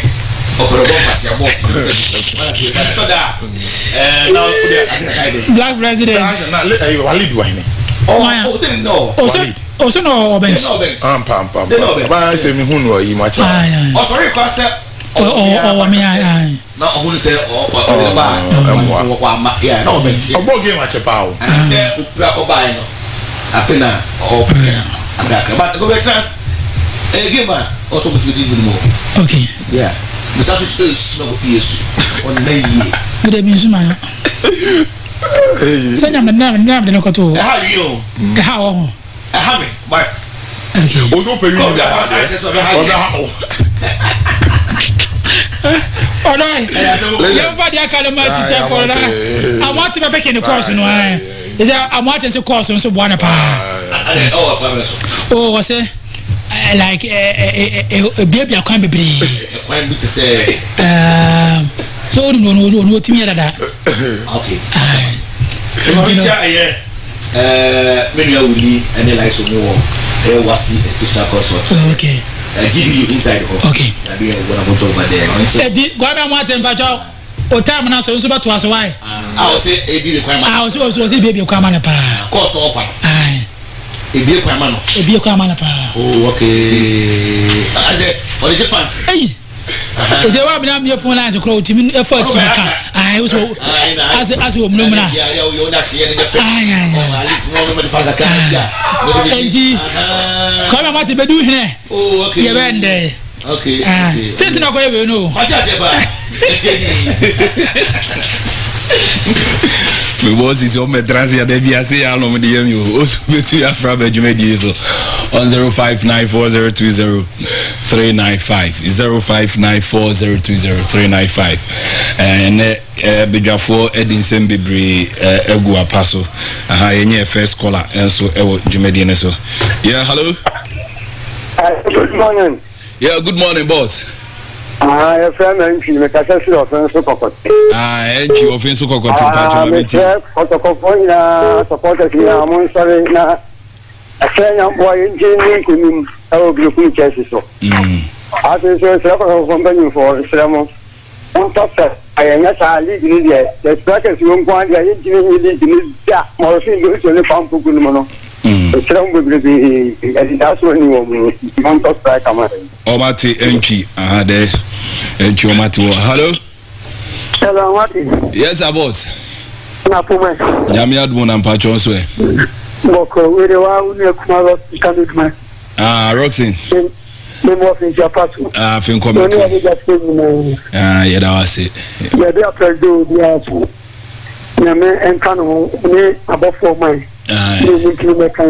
Mati. And it can be asked. It's just a church. Yes, I got to call their sports. We are going to come. Then a very architect. Honorable to the brother of the Gineja. Na Ghana, I had the both money and let us say Roxin Tano Dumase also be to me afraid Abajumedian so 0594020395 or Chenya Meadma Krobia Kumasi Krobia Asante Kotoko and Ebrekum Chelsea ewo baba yara match ni 3:30 yeah the live commentary ebebremu ewo kasefidie so intina also wetumi etima to was went to me am stadium no etima to and I can soon say eye kotoko enso arelanche the virtual seat no intino virtual seat no to me ma also betumi a contribute kakra na dia boa club no ni nyana enso ho yeah sorry so ape Uma Kamel ede asantimai puntu no eba na omani mu asantimai mu nsensem ni nyana no ohwia bigo yeah hello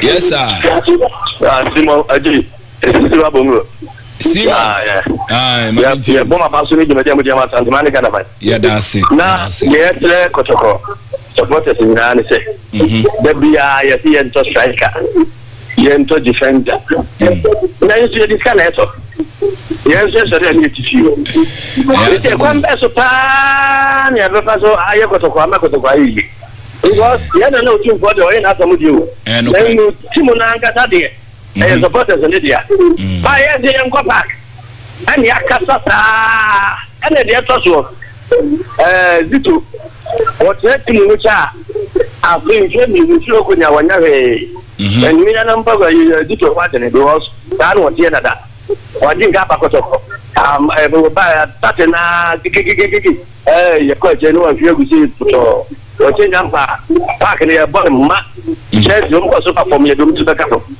amanka mate minua yerase ewo honum also betumi afra ba dwumadi ne so on 0594020395 yeah hello yeah good morning buddy good morning ko yopoku atosu market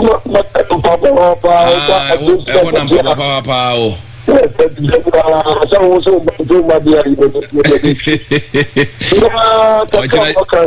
Ochina ibeshia wa stadium yeshia wa press box ati kwa juma itu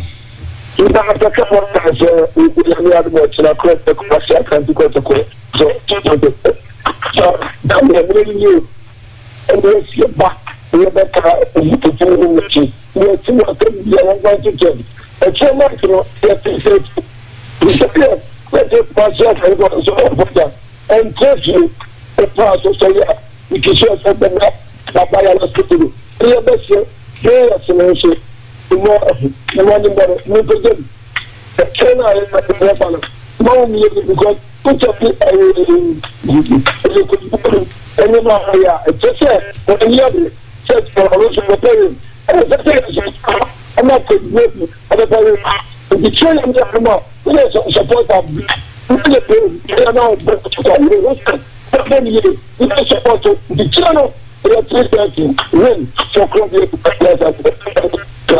Mate Edasi Kojopoku Emreni bi kakra o nso betumi afra abadwumadi ne so 0594020395 0594020395 na menchia Antilisi of Lisby Enterprise taw formas enawo Antilisi anopay amwati Michel pa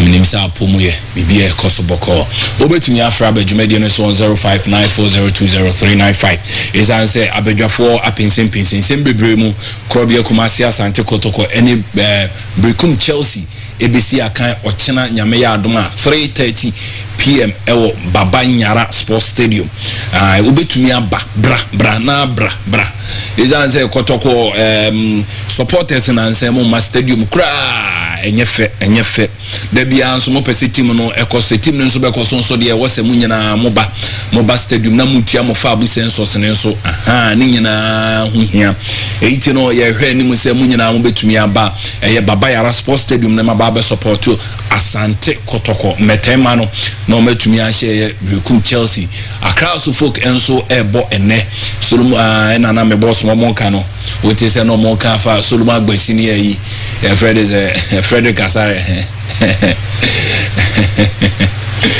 asemu de Shatawalima obetumi afra badwumadi ne so 0594020395 bia Fabio Grosso nso bia no you're wishing a speedy recovery and Amache the sports researcher on also say you wish munyana the speedy recovery and a sports president maybe munyana will be I wish more speedy recovery yes all free so Uma Kamel e the Asanteman Puntu no or the Eba na chese oma ba be pinsim and special guest bi also oba be church nsimu ebeboa amasanteman yimpuntu sem no akonkan papa enyiwa fidie ni mfiri a manena so na ash kase fidie so se obi amade a yemfa dwumadie no ensi ahanom yete Mr. Isaac Owusu Ansah Antoine de Shie kron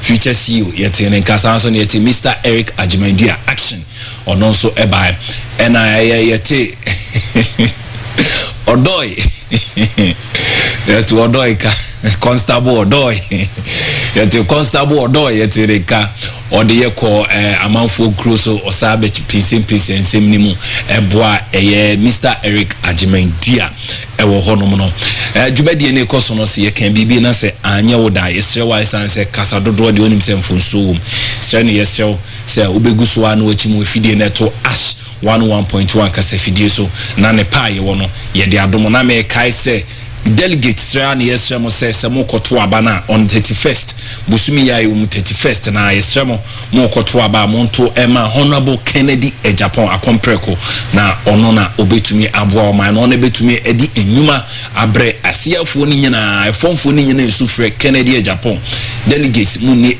efomfo na brokra monhwe se o ministradi hu enene ema o mo bre wo manim no honorable Kennedy Japan tumi ba pe obetumi aboa amasa ne mani nyina eto etwa ye frame Kwame Amoate me na me produce show no edema dwumadi ni nyina ekoso boko se wante yenka biuma nyame adoma ejuada ye the extension of the super sports ye the ebebrem ocha nyame adom so ye the live commentary ebe free Kumase Baba Nyara Sports Stadium ebebrem. Until we meet again, adios, Yakramo.